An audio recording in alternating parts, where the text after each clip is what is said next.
दूर किसी जंगल में एक टूनी चिड़िया रहती थी। टूनी चिड़िया ने एक पेड़ के ऊपर अपना घोंसला बनाया हुआ था। अरे वाह, मेरा घर कितना सुंदर है और यहाँ पर तो बहुत सारे फूल भी लगे हैं। मुझे लगता है कि इस जंगल में इससे सुंदर जगह और कोई भी नहीं है। ये कहकर टूनी चिड़िया जंगल से दाना लेने के लिए चली जाती है। उसके जाते ही जंगल में बहुत तेज हवाएं चलने लगती हैं, जिसकी वजह से उसका घोंसला टूटकर जमीन पर गिर जाता है। जब टूनी चिड़िया वापस आई तो वो अपना टूटा हुआ घोंसला देखकर बहुत निराश हो गई। अरे ये क्या हो गया, मेरा घोंसला तो टूट गया है। मुझे लगता है अब मुझे इस सुंदर सी जगह को छोड़कर जाना होगा और किसी और पेड़ के ऊपर जाकर अपना घोंसला बनाना होगा। तभी टूनी चिड़िया वहां से चली जाती है और जंगल में घोंसला बनाने के लिए किसी बड़े से पेड़ को तलाश करने लग जाती है। इस घने जंगल में कोई तो ऐसा पेड़ होगा जिस पर मैं अपना घोंसला बना सकूं। जैसे ही मुझे कोई ऐसा पेड़ नजर आएगा तो मैं उसके ऊपर अपना घोंसला बना लूंगी। अभी टूनी चिड़िया ये बातें कर ही रही थी कि उसे नीचे दो पेड़ नजर आए, जिनमें से एक सेब का पेड़ था और दूसरा आम का पेड़ था। अरे वाह, ये तो कमाल हो गया। मैं तो एक पेड़ ढूंढ रही थी, मगर यहाँ तो दो दो पेड़ हैं। मगर मुझे तो सेब बिल्कुल भी अच्छे नहीं लगते। मैं ऐसा करती हूँ कि आम के पेड़ के ऊपर अपना घर बना लेती हूँ। ये कहकर टूनी चिड़िया आम के पेड़ के ऊपर जाकर बैठ जाती है। तभी वो पेड़ जोर जोर से हिलने लगता है और वो टूनी चिड़िया को नीचे गिरा देता है। अरे ये क्या हो गया, मुझे पेड़ के ऊपर से किसने गिराया? यहाँ इसके पास तो कोई नजर भी नहीं आ रहा। कहीं यहाँ पर कोई जिन विन तो नहीं? टूनी चिड़िया की ये बात सुनकर वो पेड़ अपनी आंखें खोल लेता है। अरे टूनी चिड़िया, यहाँ पर कोई जिनविन नहीं है। तुम्हें मैंने नीचे गिराया है। तुम मेरे ऊपर अपना घर नहीं बना सकती। देखो मैं कितना सुंदर हूँ। तुम मेरे ऊपर अपना घर बनाकर मेरी सुंदरता को खत्म कर दोगी। चलो जाओ, जाकर किसी और पेड़ के ऊपर अपना घर बनाओ। अरे हाँ हाँ, जा रही हूँ। मुझे भी तुम जैसे घमंडी पेड़ के ऊपर अपना घर नहीं बनाना। मैं तुमसे भी अच्छे पेड़ तलाश कर लूंगी। उन दोनों की ये बातें सुनकर सेब का पेड़ भी जाग जाता है। अरे टूनी चिड़िया, मैं तुम्हें जानता हूँ। तुम बहुत अच्छी हो, हमेशा दूसरे पक्षियों की मदद करती हो। तुम ऐसा करो कि मेरे ऊपर अपना घोंसला बना लो। तुम जब तक चाहो मेरे ऊपर रह सकती हो। मैं तुम्हें कभी मना नहीं करूँगा। अरे हाँ हाँ, तुम ही रखो इसको अपने ऊपर। ये पक्षी सारा दिन हम पेड़ों को गंदा ही करते हैं और हमें कभी नहलाते भी नहीं। मैं इन पक्षियों को कभी भी अपने ऊपर नहीं बैठने दूंगा। बस अब बहुत हो गया, अब मैं और नहीं सुनूंगी। तुम चुप कर जाओ। मैं तुम्हारे ऊपर अपना घोंसला नहीं बनाऊंगी। जब तक तुम जैसे पेड़ इस जंगल में हैं, तब तक इस जंगल में शांति नहीं हो सकती। अब दोबारा कभी मुझसे बात ना करना। ये कहकर टूनी चिड़िया सेब के पेड़ के ऊपर चली जाती है और वहां पर अपना घर बना लेती है। कुछ दिनों बाद जंगल में बहुत तेज बारिश शुरू हो जाती है और उस बारिश में आम का पेड़ टूटकर नीचे गिर जाता है। तो जब बारिश रुकी तो टूनी चिड़िया उस पेड़ के पास गई।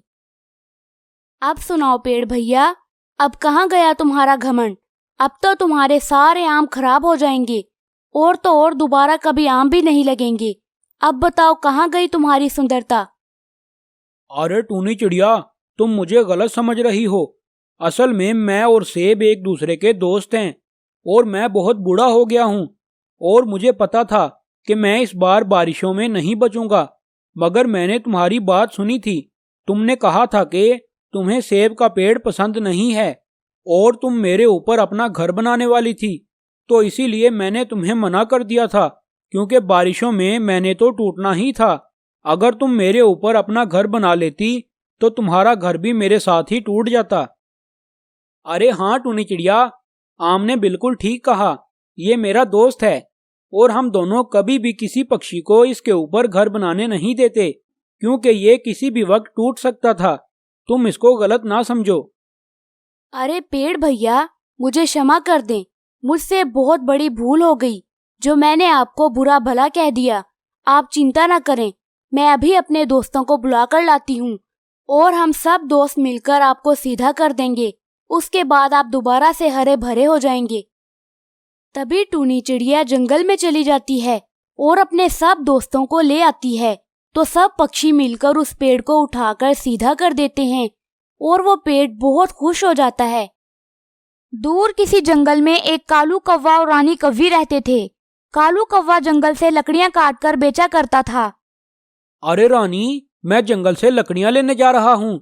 जब मैं शाम को वापस आऊं तो तुम बड़ा ही स्वादिष्ट खाना बनाकर रखना। अरे आप ये क्या कह रहे हैं? पहले क्या मेरा खाना स्वादिष्ट नहीं होता? अरे नहीं नहीं, मेरा वो मतलब नहीं था।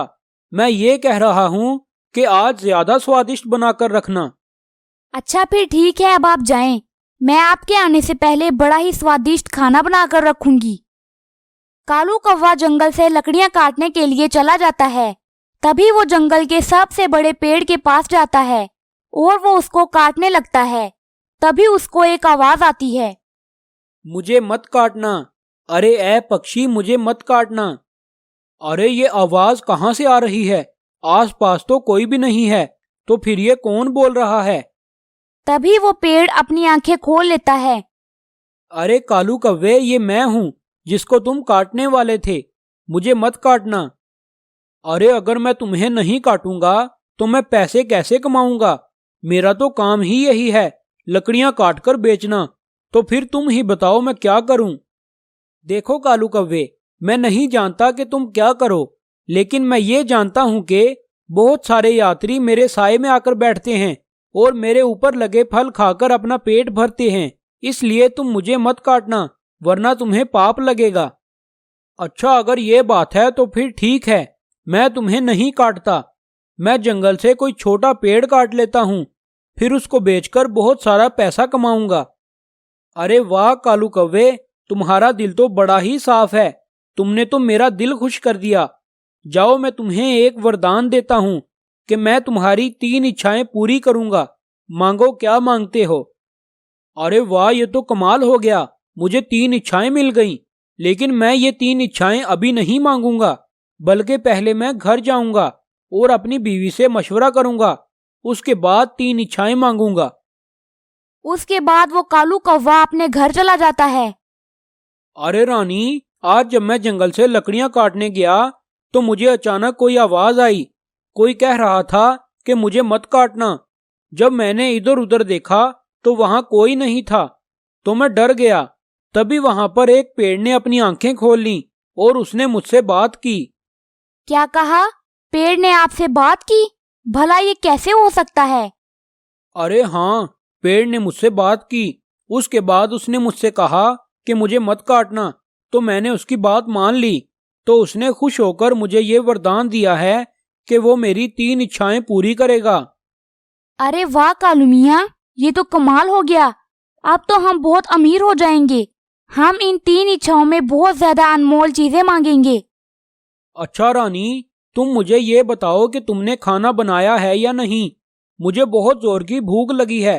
अब मैं और भूख बर्दाश्त नहीं कर सकता। अरे नहीं कालू मियाँ, मैंने अभी खाना नहीं बनाया। आप यहीं रुकें, मैं अभी बनाकर लाती हूँ। अरे मुझसे तो भूख बर्दाश्त नहीं हो रही। काश यहाँ पर बहुत सारा खाना आ जाए और मैं उसको खा लूं। कालू कौवे के ये कहते ही वहाँ पर बहुत सारा खाना आ गया। ये देखकर रानी कव्वी को बहुत गुस्सा आया। अरे सत्यानाश हो आपका, ये आपने क्या कर दिया? एक इच्छा जाया कर दी, सिर्फ एक वक्त के खाने के लिए। क्या आप कुछ और नहीं मांग सकते थे? अरे तुम क्या हर वक्त शोर मचाती रहती हो? मैं अभी अभी काम से घर आया हूँ और तुमने मेरे साथ लड़ना शुरू कर दिया है। काश ये प्लेट तुम्हारे मुंह पर चिपक जाए और तुम बोलना बंद कर दो। कालू कौवे के ये कहते ही वो प्लेट रानी कव्वी के मुंह पर चिपक गई और कालू कौवे की दूसरी इच्छा भी खत्म हो गई। अरे कालू मियाँ, ये आप क्या कर रहे हैं? दूसरी इच्छा भी जाया कर दी। इस प्लेट को मेरे मुंह से उतारो। ये मेरे मुंह पर चिपक गई है और अब उतर नहीं रही। बहुत कोशिश के बाद भी वो प्लेट रानी कव्वी के मुंह से नहीं उतरी। अरे मुझे समझ आ गया है। अब ये प्लेट सिर्फ तीसरी इच्छा मांगने पर ही उतरेगी। मेरी तीसरी इच्छा ये है कि ये प्लेट रानी कव्वी के मुंह से उतर जाए। ये कहते ही वो प्लेट रानी कव्वी के मुंह से उतर गई और 3 इच्छाओं के बदले उन दोनों के पास सिर्फ 1 प्लेट खाना बचा। तो प्यारे दोस्तों, इस कहानी से हमें ये सबक मिलता है कि हमें जल्दबाजी में कोई भी काम नहीं करना चाहिए, बल्कि हर काम सोच समझ कर करना चाहिए।